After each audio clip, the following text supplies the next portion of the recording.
नमस्कार, जय जोहार। छत्तीसगढ़ न्यूज में आपका बहुत बहुत स्वागत है। चलिए देखते हैं आज की 15 फटाफट बड़ी खबरों को।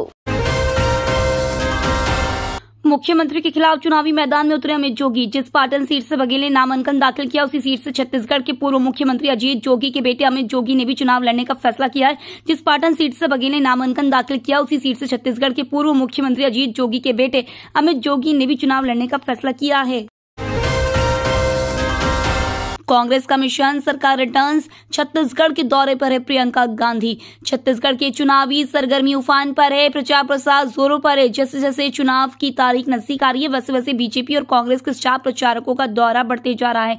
इसी क्रम में कांग्रेस महासचिव प्रियंका गांधी चौथी बार छत्तीसगढ़ दौरे पर है।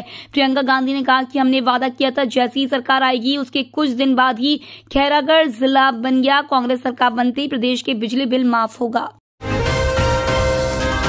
छत्तीसगढ़ के इन जिलों में गिरा तापमान। छत्तीसगढ़ में इन दिनों सुबह और शाम को ठंड का एहसास होने लगा है। रायपुर सहित छत्तीसगढ़ के ज्यादातर इलाकों में न्यूनतम तापमान सामान्य से नीचे गिर गया है, जिसकी वजह से हवा में नमी बढ़ गई है। साथ ही इसके असर से राजधानी सहित कई जिलों में सुबह कहीं हल्की तो कहीं घना कोहरा छाने लगा है। दिन के तापमान में भी लगातार कमी आ रही है। हाथियों और बाघों की गिनती हो सकती है तो जातिगत जनगणना क्यों नहीं? पूर्व केंद्रीय मंत्री का बीजेपी पर हमला। कांग्रेस के वरिष्ठ नेता पी चिदम्बरम ने कहा कि यदि कोई आरक्षण का समर्थन करता है तो उसे जाति आधारित जनगणना का भी समर्थन करना चाहिए। इस प्रक्रिया से समाज के विभिन्न वर्गों के लिए कोटा की प्रक्रिया तय करने में मदद मिलेगी। रायपुर में पार्टी के प्रदेश कार्यालय राजीव भवन में एक संवाददाता सम्मेलन को संबोधित करते हुए चिदम्बरम ने कहा कि यदि हाथियों और बाघों की गिनती हो सकती है तो देश में जाति आधारित जनगणना क्यों नहीं हो सकती? दुर्ग जिले में 100% मतदान के लिए छात्रों ने जलाए 1500 दीप। छत्तीसगढ़ में विधानसभा चुनाव के लिए जिला प्रशासन दुर्ग द्वारा आगामी विधानसभा चुनाव में 100% मतदान के लिए स्वीप कार्यक्रम के तहत मतदाता जागरूकता कार्यक्रम आयोजित किया जा रहा है। इसी कड़ी में कॉलेज के विद्यार्थियों ने मतदाता जागरूकता का संदेश दिया। छात्र छात्राओं ने 17 नवम्बर को 100% मतदान के लिए लोगों को जागरूक करने का संकल्प लिया। छत्तीसगढ़ में नकली होलोग्राम के जरिए हुआ 2000 करोड़ का शराब घोटाला। देवेंद्र फडणवीस ने कहा कि यहां तो सरकार के तत्वाधान में नकली होलोग्राम के जरिए 2000 करोड़ का शराब घोटाला होता है। उन्होंने कहा कि स्वास्थ्य को लेकर सरकार जो नई घोषणाएं कर रहे हैं वह भी पूरी नहीं होने वाली है। वहीं पीएससी में हुए घोटाले पर भी उन्होंने तंज कसा और कहा कि नेताओं या अधिकारियों के बेटा बेटी होने पर ही पीएससी में चयन होगा। देवेंद्र फडणवीस ने कहा कि सरकार ने युवाओं के सपनों को तोड़ा है। उप मुख्यमंत्री ने गठन घोटाले का भी जिक्र किया और कहा कि बिहार के चारा घोटाले से भी बड़ा घोटाला छत्तीसगढ़ में गोबर घोटाला है। किसानों की बल्ले बल्ले। छत्तीसगढ़ में इस दिन से होगी धान खरीदी। छत्तीसगढ़ में विधानसभा चुनाव को कुछ ही दिन रह गए हैं। प्रदेश में चुनाव का प्रचार प्रसार जोरों पर है।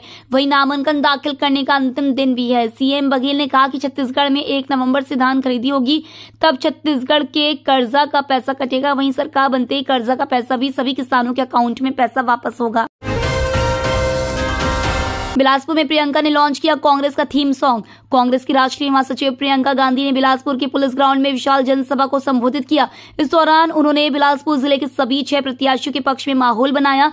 इसके बाद कांग्रेस का थीम सॉन्ग लॉन्च किया गया। भाषण की शुरुआत में प्रियंका गांधी ने महात्मा गांधी के बिलासपुर प्रवास को याद किया।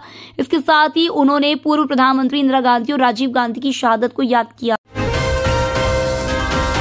राहुल गांधी की फिसली जुबान का छत्तीसगढ़ के सीएम भी इनके लिए करते हैं काम। छत्तीसगढ़ के राजनांदगांव में हुई कांग्रेस की जनसभा में सांसद राहुल गांधी की भाजपा पर निशाना साधते हुए जुबान फिसल गई। राहुल ने कहा कि केंद्र की मोदी सरकार अदानी जैसे उद्योगपतियों के लिए काम करती है। 24 घंटे अदानी ही करते हैं। उन्होंने कहा कि मोदी के साथ यहाँ जो उनके चीफ मिनिस्टर है वो भी अदानी के लिए काम करते। कांग्रेस किसान मजदूर और छोटे व्यापारियों के लिए काम करती है।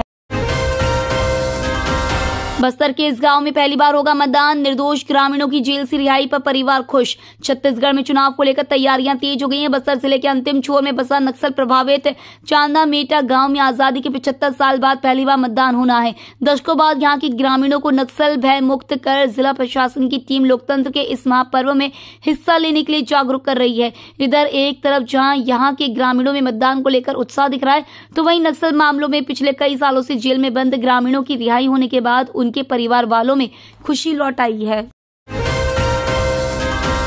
छत्तीसगढ़ में महंगा हुआ प्याज। थोक व चिल्लर बाजार में प्याज के दाम आसमान छूने लगे हैं। चिल्लर बाजार में प्रति किलो 60 रुपए बिक रहा है, जबकि थोक बाजार में 55 रुपए तक दाम है। प्याज के बढ़ने के साथ उठाव भी कम हो चुका है।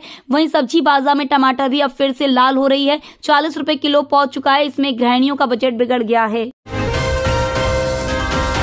छत्तीसगढ़ और मिजोरम में 7 नवंबर को होने वाली NIOS से 10वीं और 12वीं की परीक्षा स्थगित। राष्ट्रीय मुक्त विद्यालयी शिक्षा संस्थान की कक्षा 10वीं और कक्षा 12वीं की थ्योरी परीक्षा में शामिल होने जा रहे विद्यार्थियों के लिए अहम खबर है। संस्थान ने परीक्षा की तारीख को संशोधित किया है। अब 7 नवंबर को होने वाली परीक्षा 9 नवंबर को आयोजित की जाएगी। इस बदलाव को केवल छत्तीसगढ़ और मिजोरम में लागू किया जाएगा। बालोदा बाजार में अवैध रेत का परिवहन, बिना रॉयल्टी पर्ची बेची जा रही डंप रेत। बालोदा बाजार जिले में अवैध तरीके से रेत का परिवहन किया जा रहा है। रेत माफिया आचार संहिता का भरपूर लाभ उठा रहे हैं। बगैर रॉयल्टी के धड़ल्ले से 24 घंटे बड़ी हाईवा वाहन से अवैध परिवहन लगातार जारी है। सूत्रों की माने तो रेत लेकर जा रही हाईवा गाड़ियां नेताओं की होने की वजह से अधिकारी कार्रवाई करने से बच रहे हैं। रायगढ़ में साउंड सिस्टम को लेकर प्रशासन सख्त, 3 संचालकों का डीजे और साउंड बॉक्स जब्त। बिलासपुर हाई कोर्ट के निर्देश के बाद अब तेज आवाज में बजने वाली डीजे और साउंड सिस्टम को लेकर जिला प्रशासन सख्त हो गया है। 13 डीजे संचालक के खिलाफ कार्रवाई की गई है। पुलिस ने डीजे संचालकों का साउंड बॉक्स और डीजे मशीन जब्त कर लिया है। ज्यादा तेज आवाज में लाउड स्पीकर बजाने के कारण उनका बॉक्स जब्त किया गया है। फडणवीस बोले, राहुल भूपेश को भूलने की बीमारी। धमतरी में महाराष्ट्र के उप मुख्यमंत्री देवेंद्र फडणवीस की मौजूदगी में बीजेपी प्रत्याशियों ने रोड शो कर नामांकन दाखिल किया। इस दौरान फडणवीस ने कहा कि मैंने कांग्रेस नेता राहुल गांधी का भाषण सुना। आपने गजनी फिल्म देखी होगी, हीरो को भूलने की बीमारी होती है। ऐसी ही भूलने की बीमारी हमारे राहुल गांधी और छत्तीसगढ़ के CM भूपेश बघेल को है। ये तो थी आज की बड़ी खबरें। डेली खबरों से अपडेट रहने के लिए चैनल सब्सक्राइब करना बिल्कुल ना भूलें। धन्यवाद।